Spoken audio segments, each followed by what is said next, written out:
Tom James of VIP Stable with trainer John Butenschoen. We're here in Sorrento, Florida. It's April 12th. We just had a nice weekend of training and qualifying.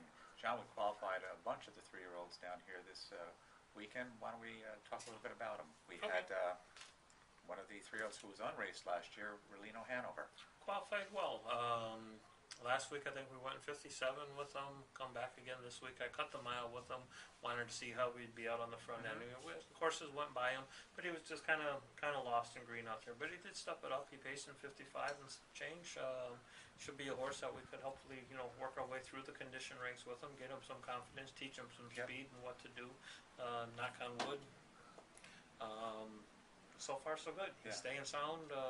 No problems. It's nice to come back with these guys with those non-winners conditions. Those non-winners 1, 2. It's just so great. It's a catch-22. You'd love to have horses that make a ton of money, but they also got to come back real tough. We've got a few here that are going to come back nice and easy. Really knows one of them, and looks good on the track. Looks like a nice sized horse. Knock on wood. So far. Yeah. Let's go to the other side of the spectrum. One that does have a few wins and had a nice year last year. All-Star Partner. Yeah, I mean, he's done everything right. I mean, he's had the type of winner you hope to have with a horse of his, or any horse actually. He filled out, grew up, everything looks good. Had no blips in his schedule coming back this year. He's done everything we've asked him to do. Trained him in 55, qualified him in 55. We were looking to go a mile around 54 or so with him yesterday, and they kind of come early. Tyler ended up cutting the mile with him, come early, and started going along pretty hard with them. And Tyler just kind of gathered them up, and I think they went in 52 and 2 or 52 and 1 in the race, and he paced in 52 and 3. Yeah. Just didn't really want to. I mean, it's train a mile. It was basic qualifying mile was basic train a mile, and that's where we kind of wanted to go with him in that area.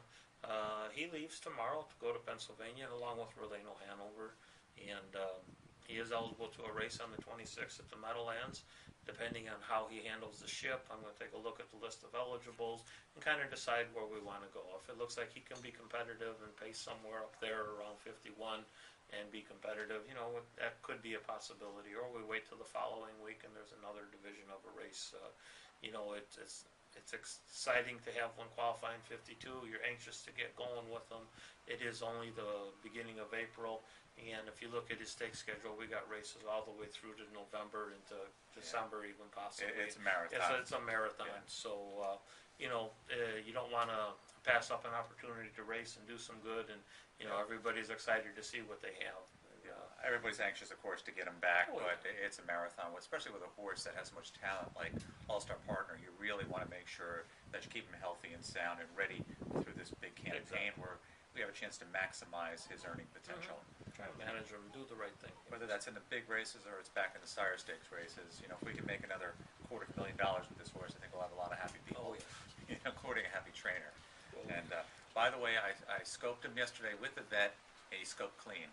It was actually a pretty neat thing. If you ever come on down here to get a chance to work with the vets, and I had the opportunity to actually scope them with Dr. Mathers yesterday. It was pretty neat, but he scoped clean. So when you see that, I write that all the time now.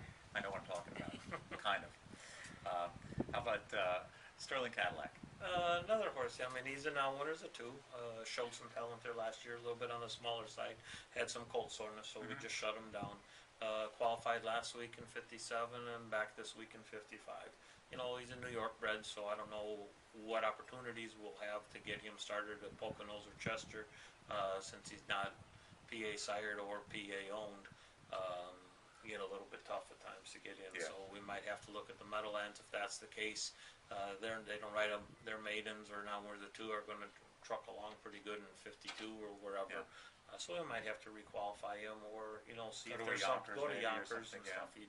So we'll see what there is. And with all these that are shipping out, he leaves again tomorrow too. Get him up there, get him healthy. Going through today, and we'll finish up tomorrow before they leave and get all 12 of these that are going up. Get their shoes changed around for the tracks up there, and get them up, get them acclimated, train them once slow, and then train them, lean into them a little bit, train them along pretty fast, and we'll see if we need to qualify them again or if we can find races for them. Yeah, sounds good. Another one that qualified yesterday, I know he tied up a little bit, amped up. Yeah, I was a little disappointed in his mile. I mean, he trotted in 58 and 1. I trained him at 59 and 3, so he made the natural progression the right way that you would want as far as time goes. But I was a little disappointed in how he physically acted. You know, I probably wouldn't have chased him along. Would have finished about where I did finish as far as lengths back from the other horses. I was just kind of going my own mile. But I was a little disappointed in the amount of life that he had there doing it. Drew some blood on him, and it shows that he did tie up. So it's something that we know that we can address, something that's treatable, and we'll go forward. You know, as long as everything comes out of it. We jogged him slow here this morning. He'll get some time out in the field tomorrow, supplementing him with some fluids. And as long as everything's good and okay, we'll come back, re-qualify him next Friday down here as well. And he'll leave on the 22nd to go up north. Okay. You know, we'll make sure that everything's good. We don't stress him out with the ship, and then we look and see if we got some time when his races start up, and we'll go from there. So. Yeah, sounds good. You know, we were a little concerned at first, but it was nice to hear that he tied up a little bit. You know, this same horse thing. has We scoped him and everything, scope clean and whatnot. So I didn't scope him, so he was probably really clean. How about Rock and Roll Reality? He went along real well. He got in. Just the way the qualifiers worked out with the number of horses and stuff that were there, really didn't have the right spot to kind of put him in. And he ended up basically doing all the work. He was in with one other trotter of mine that he got away from. Pacing 58, we had trained him right around 59 and 3 with amped up Hanover prior. So good step for him. It was a good step. Yep. Yeah. You know, the only, I think he still is a non-winner as a 2, which will help He out. is, yeah. But, you know, the only thing is he's a little bit behind on some of these other ones. We'll go with him next week, hope to go 56 or so. He's one that when we do start him, if we have to go to the Meadowlands, he will need another qualifier. You know, that would have been the training mile. But as long as we're here and we got the opportunity to qualify him, we can put a charted line on him. Why not? Once they have the charted line on him, he's good to go. We can do what we need. Yeah, we can do what we need to do. It really gives me a lot of flexibility and options when I get north. And I really don't have to worry about trying to rush around, hit a bad track, hit bad weather, and trying to get them all qualified. So now we can pick our days. If they're supposed to qualify on a Friday and the track's muddy, they're going to go ahead and qualify. And we're not going to get the type of mile into them you want. If it's muddy on Friday and we already know he's qualified, we can wait till Saturday, track's better, and we'll get the type of mile that we want into him. So it allows me a lot more flexibility to work with the horse and what we have once they get north. Another one that'll be heading north tomorrow will be Kings Barnes. Yeah, he was good. 55 and 1. Pace 55 and change. He got a little bit on the left line. We looked at him today, and he's got one foot that's bothering him a little bit. I don't know, bruised it, nothing. Don't even need to change shoeing or anything on. Just kind of tub him up a little bit, pull the soreness out of him. Same as what you do. Put some Dr. Sol's inserts in your shoes and get some warm water and some Epsom salts. Like Relino, he fits that non-winners of 1, so we can have a little early fun with him if he stays healthy, Yeah, you know. yeah. So he looks like he's got some promise. How about our filly, Nick Vitabella? Vitabella, she was really good last week. Winner qualifier in 57.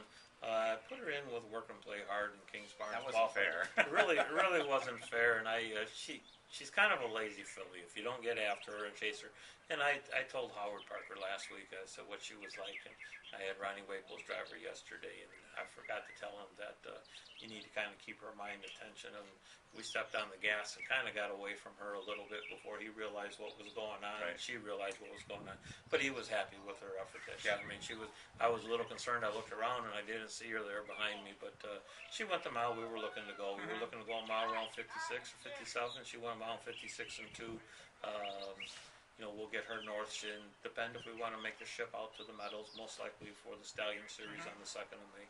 So we can get her up there. We can get her trained up. I don't know that we'll find an overnight prior to that race or what. You know, that's what we're targeting and looking for. Yeah, nice filly. A couple of horses that we still have racing at one at Balmoral. We have Arroyo Blue Chip. Yep, she was real good. Her first start out there out on the front end. She's kind of a nervous filly. Gets around other horses. Doesn't know what to do. It seems like. But come back, race good on the front end, got beat. We put her in a condition claimer.